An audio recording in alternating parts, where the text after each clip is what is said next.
Hola y bienvenidas y bienvenidos. Hoy nos espera un análisis, la verdad, que fascinante y muy enfocado. Vamos a sumergirnos en un único capítulo del Nuevo Testamento, concretamente el tercero de la primera epístola de Pedro. Y para hacerlo no nos vamos a quedar en la superficie. Nuestra fuente es un comentario exegético, muy denso, muy detallado, y eso nos va a permitir exprimir cada versículo. La misión diría que es doble. Por un lado, desentrañar las normas de conducta para los primeros creyentes en su día a día, y por otro, y esto es importante, enfrentarnos a uno de los pasajes teológicamente más complejos y más debatidos de toda la Biblia. Efectivamente. Y es un capítulo con una estructura muy clara, que nos va a servir de guía. Comienza con los deberes dentro del matrimonio. Luego pasa a unas normas más generales sobre la conducta cristiana, que están inspiradas en el Salmo 34. A partir de ahí, el tema cambia. Aborda la actitud correcta ante el sufrimiento por causa de la fe. Y culmina con el ejemplo de Cristo, su sufrimiento y su triunfo, que es precisamente donde encontramos ese pasaje tan enigmático sobre su proclamación a unos espíritus encarcelados. ¿Entendido? O sea que el capítulo nos va a llevar de lo micro, como la convivencia en el hogar, Sí. a lo macro, al triunfo cósmico de Cristo.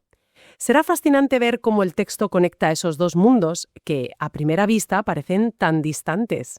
Esa es exactamente la clave de todo el capítulo. La conexión entre la ética cotidiana, la del día a día, y la teología más profunda. Pues arranquemos por ahí, por lo cotidiano. La primera parte sobre la conducta en el hogar, que abarca los versículos del 1 al 7.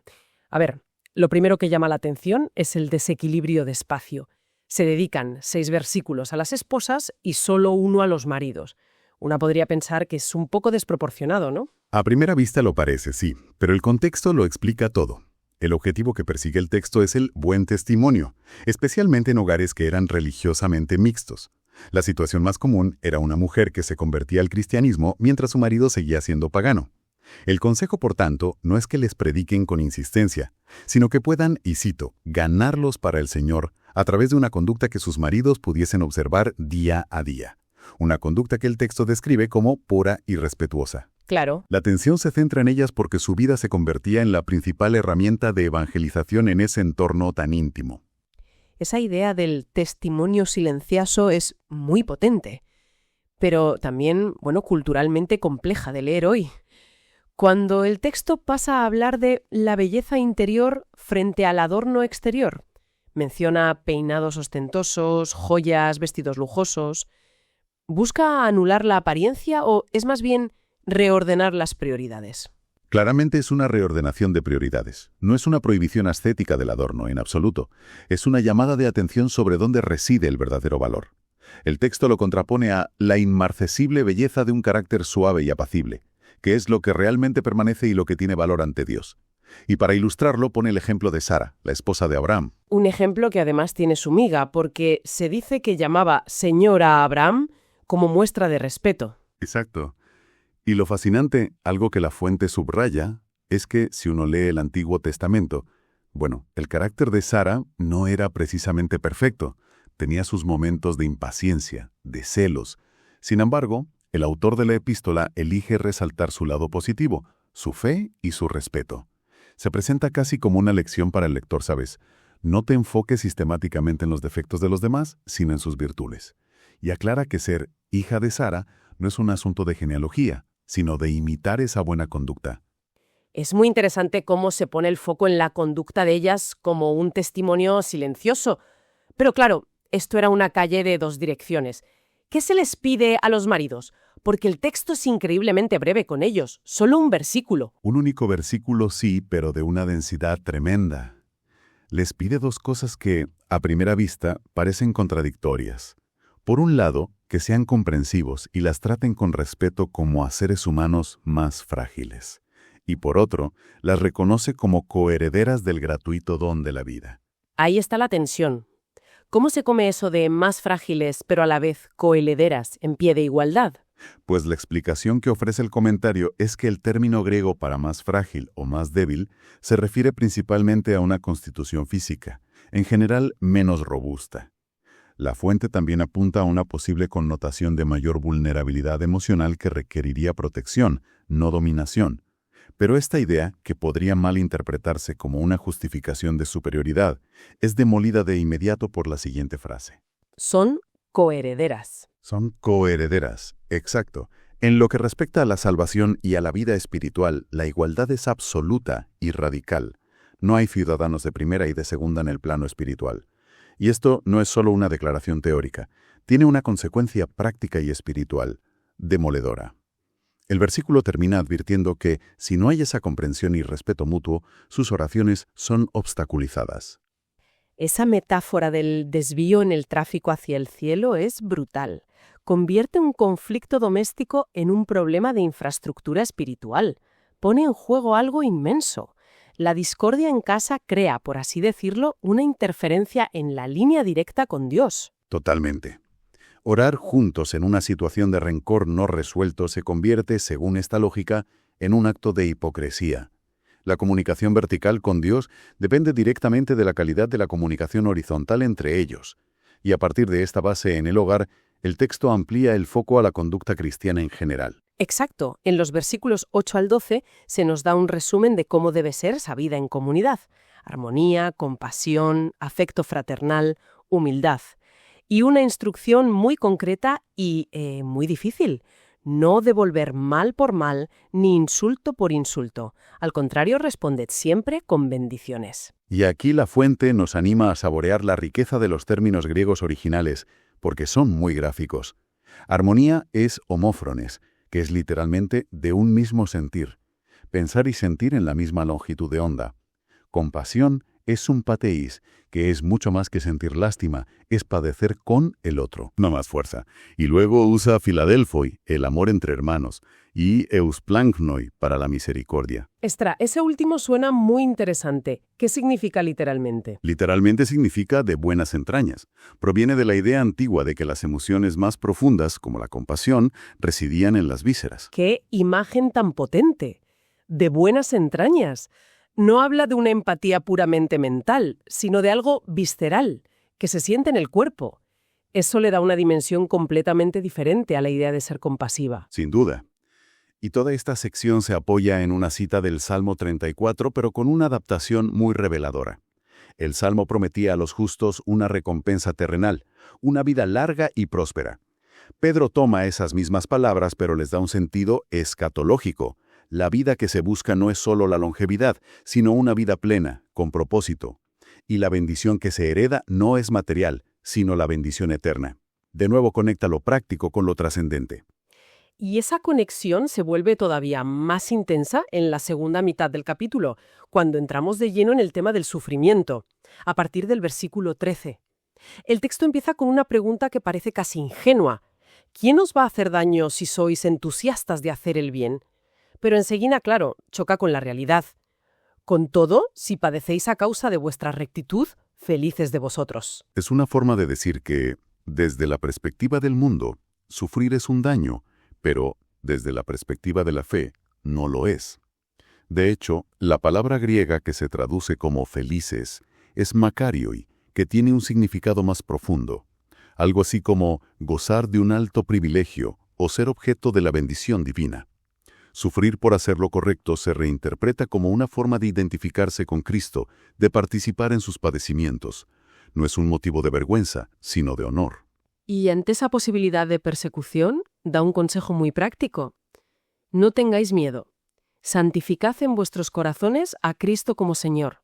Y luego añade, estad siempre preparados para dar respuesta a todo el que os pida razón de la esperanza que hay en vosotros. Me fascina el uso de la palabra esperanza en vez de fe. No dice dad razón de vuestra fe, sino de vuestra esperanza. Es una elección de palabra deliberada y brillante. El análisis de la fuente propone dos motivos. El primero es teológico. La esperanza es un pilar central en toda la carta de Pedro. Es su gran tema. Pero el segundo es más estratégico, casi sociológico. La esperanza genera curiosidad. A un observador externo puede que no le interesen los dogmas de fe, las doctrinas, los credos, pero sí le intriga profundamente ver a una persona que enfrenta la dificultad, la injusticia o incluso la muerte con una serenidad y una esperanza que desafían toda lógica humana. La pregunta que surge es, ¿de dónde saca esa fuerza? ¿Por qué lo se desespera? ¿Qué es lo que tiene esa persona que yo no tengo? Es la vida la que provoca la pregunta, no la discusión teológica. Y la respuesta, dice el texto, debe darse con mansedumbre y respeto, y manteniendo una buena conciencia. No es un arma para ganar debates, sino un testimonio sereno. Exactamente. La idea es que la propia conducta íntegra acabe por desarmar y avergonzar a los que calumnian. Que la vida del creyente sea la prueba irrefutable que deja sin argumentos al crítico. Y es justo aquí, conectando el sufrimiento justo de los creyentes con el sufrimiento de Cristo, donde el texto da un salto a una dimensión cósmica. Llegamos a la sección final y más enigmática, los versículos 18 al 22. Empieza con una afirmación central. Cristo padeció una sola vez por los pecados, para conducirnos a Dios. Hasta ahí, todo claro. Pero la complejidad estalla en la siguiente frase. Muerto en la carne, pero vivificado en el Espíritu, en el cual también fue y proclamó a los espíritus encarcelados.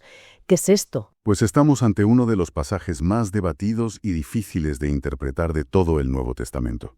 La fuente es muy útil aquí, porque expone de forma muy ordenada las principales hipótesis históricas. La primera, muy popular en ciertas épocas, es la de la segunda oportunidad. La idea de que Cristo, en el tiempo entre su muerte y resurrección, descendió al Hades o al infierno y ofreció salvación a las almas de aquellos que murieron en el diluvio de Noé. Una idea que, aunque atractiva para algunos, siempre ha sido teológicamente conflictiva, ¿verdad? Porque chocaría con otros conceptos centrales sobre el juicio y la necesidad de la fe en vida.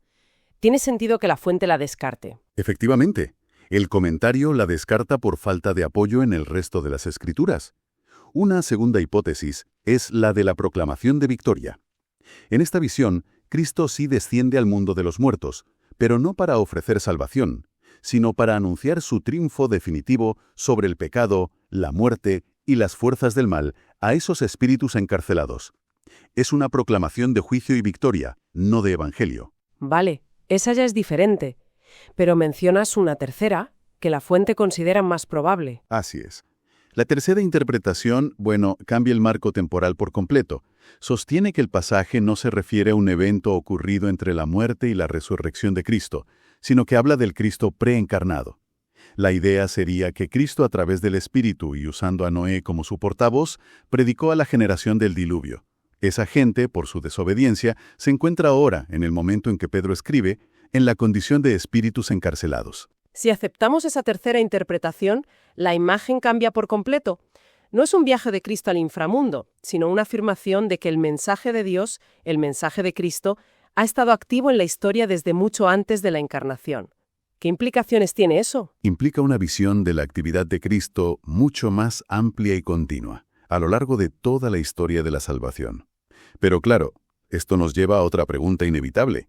Si esta interpretación es correcta, ¿quiénes son exactamente esos espíritus? Justo. Porque la palabra espíritus es muy ambigua. Hay dos teorías principales al respecto. La visión más tradicional dice que son las almas de los seres humanos que perecieron en el diluvio. La gran objeción, y es una objeción de peso, es que la Biblia no suele usar el término espíritus sin más para referirse a almas humanas difuntas. Suele decir almas, los muertos, etc. ¿Y cuál es la alternativa? Una teoría más moderna, que gana fuerza por su coherencia con otros textos, es que no se refiere a humanos, sino a seres sobrenaturales. Ángeles caídos. Concretamente, se identificarían con los hijos de Dios mencionados en Génesis 6, seres angelicales que, según esa interpretación, pecaron antes del diluvio. Y esta teoría se apoya mucho en pasajes muy similares en la segunda epístola de Pedro y en la epístola de Judas, que hablan explícitamente de ángeles que pecaron y fueron encarcelados en prisiones de oscuridad a la espera del juicio. Fascinante.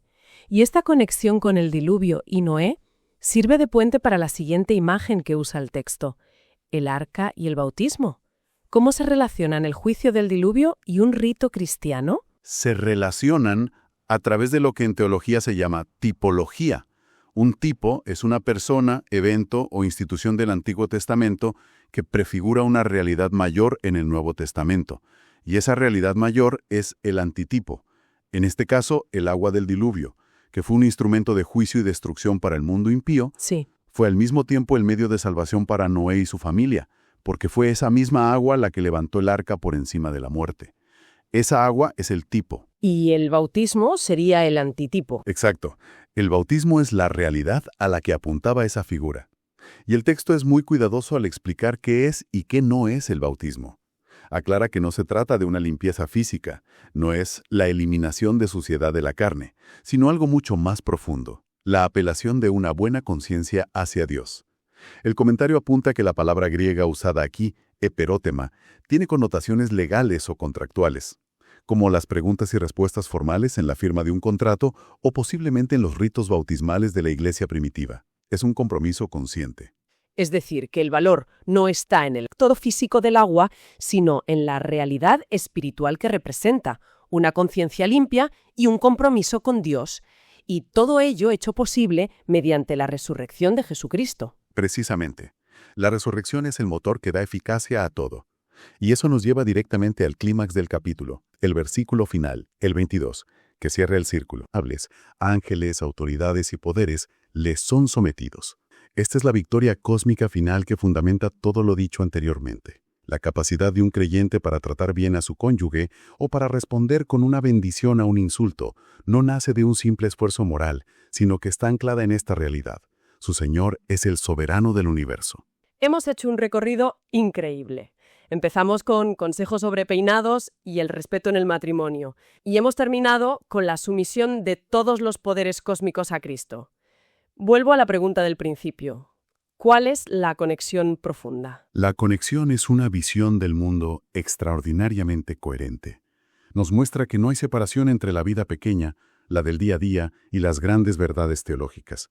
La forma en que tratas a tu pareja, cómo respondes a una ofensa o cómo enfrentas la injusticia no son un conjunto de reglas morales aisladas, son la manifestación práctica y visible de una realidad cósmica mucho mayor, que Cristo sufrió, venció y ahora reina. La ética se fundamenta en la teología, el comportamiento en la cosmología. O sea que no es un manual de qué hacer y qué no hacer, sino una forma de vivir que es en sí misma el reflejo de esa historia cósmica. La vida cotidiana se convierte en un escenario donde se representa esa verdad más grande. Exactamente. Se podría decir que la conducta visible es la expresión de una esperanza invisible, anclada en el triunfo definitivo de Cristo. En un mundo que a menudo funciona por cinismo, por pragmatismo o por puro interés propio, ¿qué tipo de acciones en la vida de una persona hoy podrían llevar a un observador a preguntar genuinamente: ¿por qué vives así? ¿Cuál es la fuente de tu esperanza?